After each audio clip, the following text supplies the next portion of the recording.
বাপ দাদার ভিটেমাটি যখন গায়ের জোরে দখল হয়ে যায় তখন মনে হয় বুকটা ফেটে যাচ্ছে। কোর্টে বছরের পর বছর জুতো ক্ষয় করার ক্ষমতা কি সবার আছে? চোখের জল মুছে এবার ঘুরে দাঁড়ানোর সময় এসেছে। কোনো মামলা মোকদ্দমা ছাড়াই আইনের সঠিক প্রয়োগে আপনার কলিজার টুকরো সমতুল্য জমি ফিরে পাওয়া সম্ভব। জানুন কিভাবে। আপনি কি নিজের কেনা জমিতে পরবাসী? ক্ষমতার দাপটে আপনার সীমানায় এখন অন্যের বেড়া?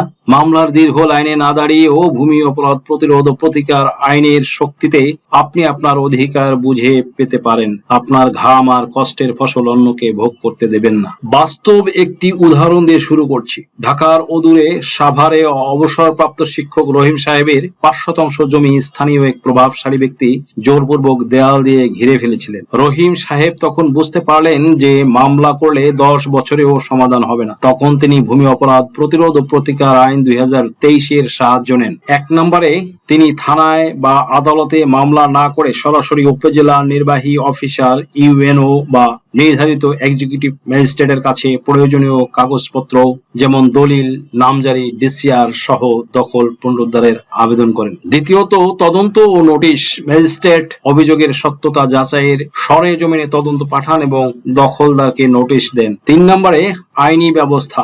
নতুন আইন অনুযায়ী যদি দেখা যায় কেউ জাল দলিল বা গায়ের জোরে জমি দখল করেছে তবে ম্যাজিস্ট্রেট তাৎক্ষণিক উচ্ছেদের আদেশ দিতে পারেন। কোনো দীর্ঘমেয়াদী সিভিল স্যুট ছাড়াই মাত্র কয়েক মাসের মধ্যে পুলিশের সহায়তায় সেই দেয়াল ভেঙে রহিম সাহেবকে দখল বুঝিয়ে দেওয়া হয়। সুপ্রিয় দর্শক মন্ডলী, আইন এখন আপনার পক্ষে। শুধু দরকার সঠিক সময়ে সঠিক জায়গায় একটি লিখিত অভিযোগ। মামলা মানেই বছরের পর বছর অপেক্ষা নয়। আইন জানলে প্রতিকার মেলে দ্রুতই।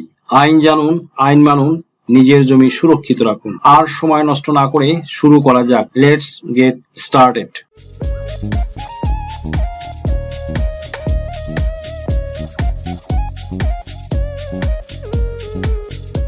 দেশে লাখ লাখ দেওয়ানি মোকদ্দমা বেশিরভাগই জমি নিয়ে। ফৌজদারি মামলারও উল্লেখযোগ্য অংশের মূলে এই জমি।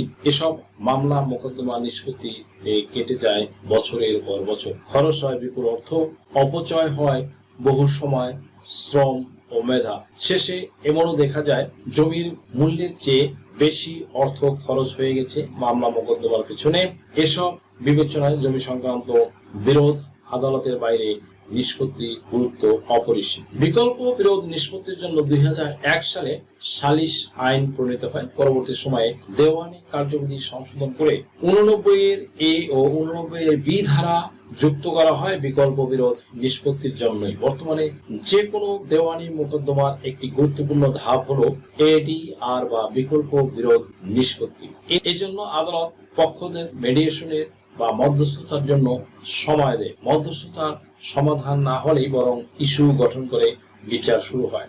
সুপ্রিয় দর্শক মণ্ডলী, অর্থঋণ আদালত আইন ২০০৩ এর ২২ ধারায় মেডিয়েশন বাধ্যতামূলক বা ম্যান্ডেটরি করা হয়েছে। এমনকি জারি মামলা পর্যায়েও বিকল্প বিরোধ নিষ্পত্তির জন্য এই আইনের ৩৭ ধারা সংযুক্ত করা হয়েছে। এখন শুধু দরকার মানুষের সদিচ্ছা এবং আইনজীবী বা সমাজের মাতব্বর শ্রেণীর লোকজনের সৎ পরামর্শ। একজন মানুষ আদালতে যাওয়ার আগে সাধারণত আইনজীবীর পরামর্শ নেন। তাই আইনজীবী যদি মামলার মেরিট সম্পর্কে যথাযথ পরামর্শ দেন তাহলে অনেক মামলাই হয়তো আদালত পর্যন্ত গড়ায় না। এক্ষেত্রে বিরোধ নিষ্পত্তি হয়ে যেতে পারে মামলা ছাড়াই। একটি জমির মালিকানার ধারাবাহিকতা মূলত শুরু হয় সিএস রেকর্ড থেকে, ক্যাডাস্ট্রাল সার্ভে থেকে। সিএস রেকর্ডের মালিকের কাছ থেকে তার ওয়ারিশ, দ্যাট মিন্স উত্তরাধিকার মালিক হতে পারে না। বিক্রি, হেবা, দান, পত্তন, সাময়িক বন্দোবস্ত ইত্যাদির মাধ্যমেও অন্য কেউ মালিক হতে পারে। বিক্রি দলিল বহু আগে থেকেই লিখিত হলেও পত্তন ও হেবা আগে মৌখিকভাবে হতো। এই অবস্থায় যদি এসএ ও আরএস রেকর্ডে মৌখিক পত্তন বা হেবা গ্রহীতার নাম রেকর্ড হয় তবে সাধারণত ধরে নেওয়া হয় যে তার মালিকানা সঠিক, যদি না সিএস রেকর্ডীয় মালিকের ওয়ারিশরা ভিন্ন কোনো দলিল দেখাতে পারে। সুপ্রিয় দর্শক মণ্ডলী, জমির মালিকানা প্রমাণের জন্য দলিল ও পর্চা এই দুই ডকুমেন্টস মূল। দলিল একা প্রাধান্য পায়। পর্চা মূলত দখলের প্রমাণ হলেও কোনো দলিলের অনুপস্থিতিতে মালিকানা প্রমাণের জন্য পর্চার উপর নির্ভর করতে হয়। তাই ভূমি নিয়ে বিরোধ হয়ে জড়ানোর আগে বা আদালতের মামলা করার আগে নিজের সত্ত্বের শক্তিটা বুঝে নিন। সত্য বলতে জমির সকল দলিল, দস্তাবেজ, নকশা, পর্চা, নামজারি খতিয়ানকে বুঝায়।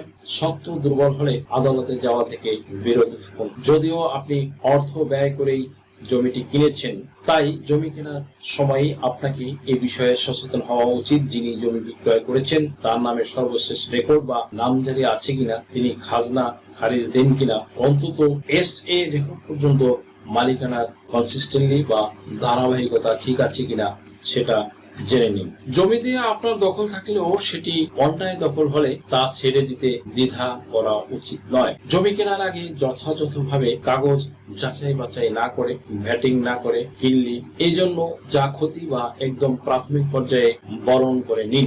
দীর্ঘদিন আদালতে ঘুরে খরচ করে জমিটা যদি নাই পান, তবে ক্ষতি কিন্তু দ্বিগুণ হচ্ছে। দ্যাটস ওয়াই আগেই জমি কেনার আগে আপনারা জমি সুন্দর মতো ভ্যাটিং করে নেবেন এবং প্রয়োজনে তল্লাশি দিয়ে রেজিস্ট্রি অফিসে ধরিয়ে চেক করে, রেসিডেন্ট অফিস থেকে পর্চা, নকশা এইসব আপনারা নামজারি ঠিকঠাক মতো আছে কিনা এগুলো যাচাই বাছাই করে দেখবেন। SA এবং RS রেকর্ড দীর্ঘদিন আগে হয়েছে, সেই রেকর্ড ভুল দাবিতে CS রেকর্ডীয় মালিকের সাকসেশন, দ্যাট মিনস উত্তরপুরুষ হিসেবে বর্তমানে মামলা করে জেতার সম্ভাবনা অত্যন্ত কিন্তু ক্ষীণ। তাই এরকম দুর্বল সত্য নিয়ে আদালতে না যাওয়াই ভালো। তবে এসবের যে কোনো একটি রেকর্ডে ভুল হলে তার প্রতিকার চাওয়া উচিত। সুপ্রিয় দর্শক মণ্ডলী, সর্বোপরি তামাদি আইনের যথাযথ প্রয়োগও আদালতে মামলার পরিমাণ কমতে পারে। 1960 সালের রেকর্ড ভুল দাবি করে 2025 সালে মোকদ্দমা চলতে দেওয়া তামাদি আইনের উদ্দেশ্যে ব্যাহত করে। আসুন জেনে নেওয়া যাক বিকল্প বিরোধ নিষ্পত্তি কিভাবে করতে পারেন বা কিভাবে হতে পারে। সুপ্রিয় দর্শক মণ্ডলী, ইউনিয়ন পরিষদের ইউপি চেয়ারম্যানের নেতৃত্বে গ্রাম আদালতে বা গ্রাম্য সালিসের মাধ্যমে এর নিষ্পত্তি হতে পারে। তবে রোয়েদাদ বিরোধের বিষয়বস্তুর উপর সালিসি ট্রাইব্যুনালের দেওয়া সিদ্ধান্ত অবশ্যই লিখিতভাবে হতে হবে। আর সালিসদের নিয়োগের ক্ষেত্রে অবশ্যই পক্ষদের সম্মতি থাকা জরুরি। সুপ্রিয় দর্শক মণ্ডলী, আইনজীবীর মাধ্যমে পক্ষদের নোটিশ দিয়েও সালিসি পরিষদ গঠন করে পক্ষগুলোর মতামতের ভিত্তিতে নিয়োগকৃত সালিসটাও বিরোধ নিষ্পত্তি করতে পারেন। প্রতিটা জেলায় রয়েছে লিগ্যাল এইড অফিস, সেখানে একজন সহকারী জজ দায়িত্ব পালন করেন। তাদের মাধ্যমে সালিসি পরিষদ গঠন করেও বিরোধ নিষ্পত্তি হতে পারে। মামলায় না গিয়েও তাহলে জমির বিরোধ নিষ্পত্তি কিন্তু করা যায়। আশা করি ভিডিওটি থেকে সামান্যতম হলেও উপকৃত হয়েছেন। যদি ভিডিওটি আপনাদের সামান্যতম উপকার আসে তাহলে রিকোয়েস্ট করব চ্যানেলটি লাইক, শেয়ার, কমেন্টস এবং সাবস্ক্রাইব করে পাশে থাকা বেল আইকনটি প্রেস করে দিন, যাতে পরবর্তী ভিডিওর নোটিফিকেশনটি খুব সহজেই পেয়ে যান। সো আজকের মতো এখানে শেষ করছি। দেখা হবে অন্য কোনো দিন, অন্য কোনো ভিডিওতে, অন্য কোনো আইনি কন্টেন্ট নিয়ে। সেই পর্যন্ত সকলে ভালো থাকুন, সুস্থ থাকুন, নিরাপদে থাকুন। আবারও সবাইকে ধন্যবাদ জানিয়ে এখানে শেষ করছি। আল্লাহ হাফেজ।